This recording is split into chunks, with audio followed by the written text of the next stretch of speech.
Vamos mudar de assunto, falar sobre saúde. Na verdade, estamos falando sobre saúde, né? Porque alimentos orgânicos garantem a saúde.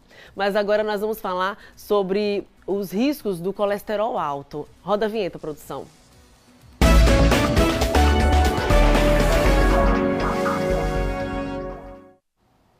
O colesterol alto pode causar graves complicações. A alimentação é uma importante aliada na luta para manter os índices dentro do aceitável. E para falar mais sobre esse assunto, eu estou recebendo aqui ao vivo no estúdio a nutricionista a doutora Marcela Mori. Ela que faz parte do Hospital DECOS e está com a gente na manhã de hoje. Bom dia, seja bem-vinda. Bom dia. Prazer. Prazer todo nosso. Quando as pessoas ouvem falar em colesterol alto, tudo tem a ver, tudo está atrelado ao estilo de vida, né, doutora? E a alimentação. Estávamos ali falando agora há pouco sobre os alimentos menos processados, com mais nutrientes, alimentos mais frescos. Então, tudo isso influencia na taxa do colesterol, né? Sem sombra de dúvidas. Então, se a gente conseguir fazer com que as pessoas tenham contato com alimentos menos processados, ultraprocessados, a gente vai ter um alimento com mais percentual de fibra, consequentemente a gente vai ter uma melhora desse tratamento do colesterol no nosso organismo. Então vamos à participação da população aqui com a gente. Doutora Marcela Mori à disposição para responder as dúvidas. Bom dia! Bom dia, Tamires. Bom dia, doutora. Meu nome é Stephanie Santos e eu queria saber quais são as doenças relacionadas ao colesterol. E aí, doutora? Então, nós temos uma gama de doenças que pode ser gatilho através do colesterol alto, né? Então, as doenças através de entupimentos de artérias são as que mais se manifestam através do colesterol alto. Obviamente que através dessa doença a gente vai ter outras doenças correlacionadas, até mesmo o aumento do peso, e aí vem a obesidade como outras doenças. Vamos a mais participações aqui. A próxima pergunta, bom dia. Bom dia, Tamires. Bom dia, doutora. Meu nome é Leuvia Santos e eu queria saber qual a diferença do colesterol HDL e LDL. Isso é muito importante. Então, nós temos dois tipos de colesterol. O HDL é o colesterol bom, é aquele que ajuda na metabolização de vários outros nutrientes e faz parte de um processo metabólico super importante. O LDL é o colesterol ruim, como conhecido como ruim. Obviamente que a gente não pode zerar esse colesterol, porque o nosso corpo precisa de gordura, né? A gente não precisa necessariamente tirar toda a gordura da nossa dieta, porque a gente precisa dessa gordura também, mas a gente precisa ter um equilíbrio entre o HDL e o LDL, que são os colesteróis com afinidades diferentes no nosso corpo. E a maneira como eles se comportam tem a ver com a nossa alimentação. Exatamente. Quando a gente acaba tendo uma alimentação mais proveniente de gorduras de origem insaturada, como gorduras vegetais, principalmente como coco, castanhas, abacate, a gente vai promover um aumento do colesterol bom, o qual vai ter uma ação metabólica muito mais ativa no nosso corpo. Então isso vai ter, a gente chama que ele vai fazer uma varredura, né? Fazendo com que o colesterol ruim, o LDL, consiga ser eliminado com mais efetividade. Quais são os alimentos, então, que podem ajudar nesse processo? Então, a gente tem a gama dos peixes, né? As carnes brancas são um menor teor de colesterol, né? E agora é muito importante ressaltar, Tamires, que dentro desses alimentos que a gente tem de bom colesterol, como peixes, os alimentos vegetais, né, como castanhas, que a gente tem bastante aqui, o coco, o abacate, enfim, eles têm que ser, além de ser in natura, né, a gente tem que ter um cuidado com o preparo, porque não adianta a gente pegar um peixe, que a gente sabe que tem um teor de colesterol muito mais baixo que uma carne bovina, e a gente fazer ele, por exemplo, frito, a milanesa, que a gente sabe que a grande maioria das pessoas acabam preferindo dessa forma o preparo dos alimentos. Entendi. Vamos a mais participações aqui com a nutricionista, a doutora Marcela Mori. Bom dia. Olá, Tamires. Olá, doutora. Me chamo José Feitosa e gostaria de saber qual o exame que mede a taxa de colesterol. Antes de mais nada, é muito importante a gente entender que o colesterol ele vem de duas vertentes, né?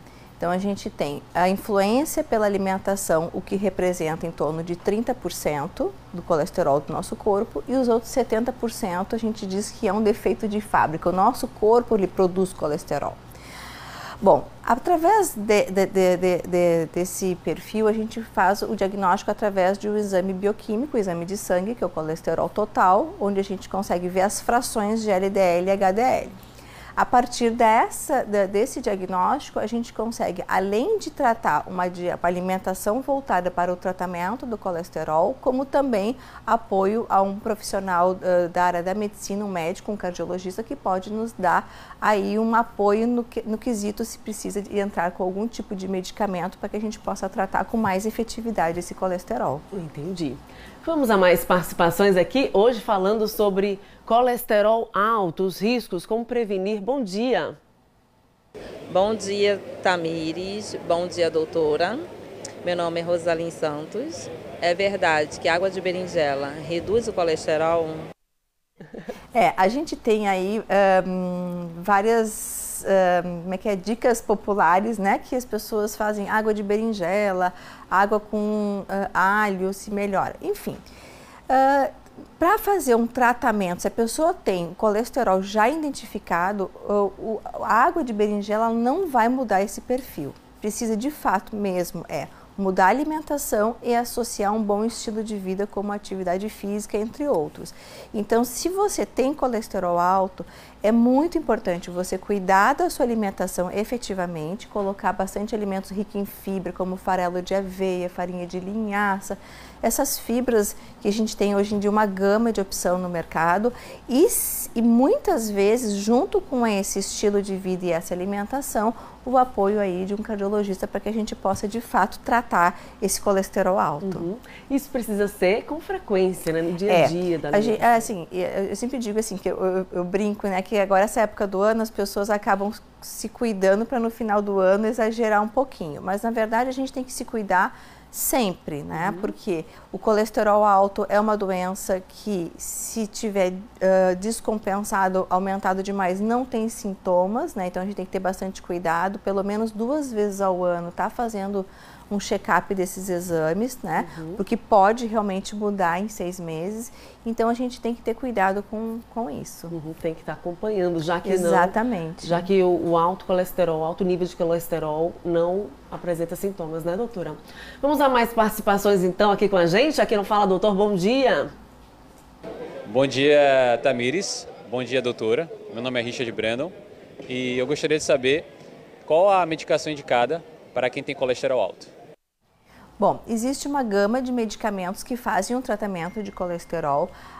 O profissional que vai fazer a adequação dessa substância com o nível de colesterol que você tem é o médico, né? O cardiologista, ele é apto para fazer a prescrição dessa droga para que a gente possa vir a tratar.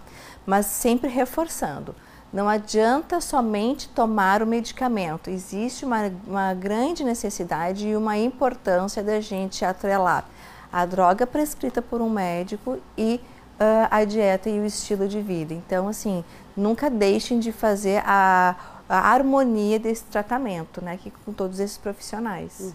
Tem que largar de mão o sedentarismo, né, doutora? Fazer atividade física. Exatamente. E a gente sabe que muitas vezes, mesmo a pessoa tendo uma boa alimentação, ainda praticando atividade física de forma regular, ainda tem uma dificuldade de fazer o controle de colesterol por quesito genético. Então, tem pessoas que têm uma predisposição, como eu falei para vocês, o nosso fígado ele produz colesterol, então muitas vezes a gente tem uma alimentação saudável, faz atividade física e mesmo assim a gente tem taxas de colesterol mais elevada. Então é muito importante, além desse todo estilo de vida, o apoio, né, a parceria de um profissional, um cardiologista que possa nos dar esse suporte, né, nesse tratamento. Doutora Marcela, e essa predisposição, muita gente costuma associar assim, só tem nível de colesterol alto quem é mais gordinho, quem tem uma massa de gordura maior, mas não, pessoas magras também podem ter. Exatamente. O colesterol alto, ele pode atingir qualquer perfil corporal que a pessoa possa ter.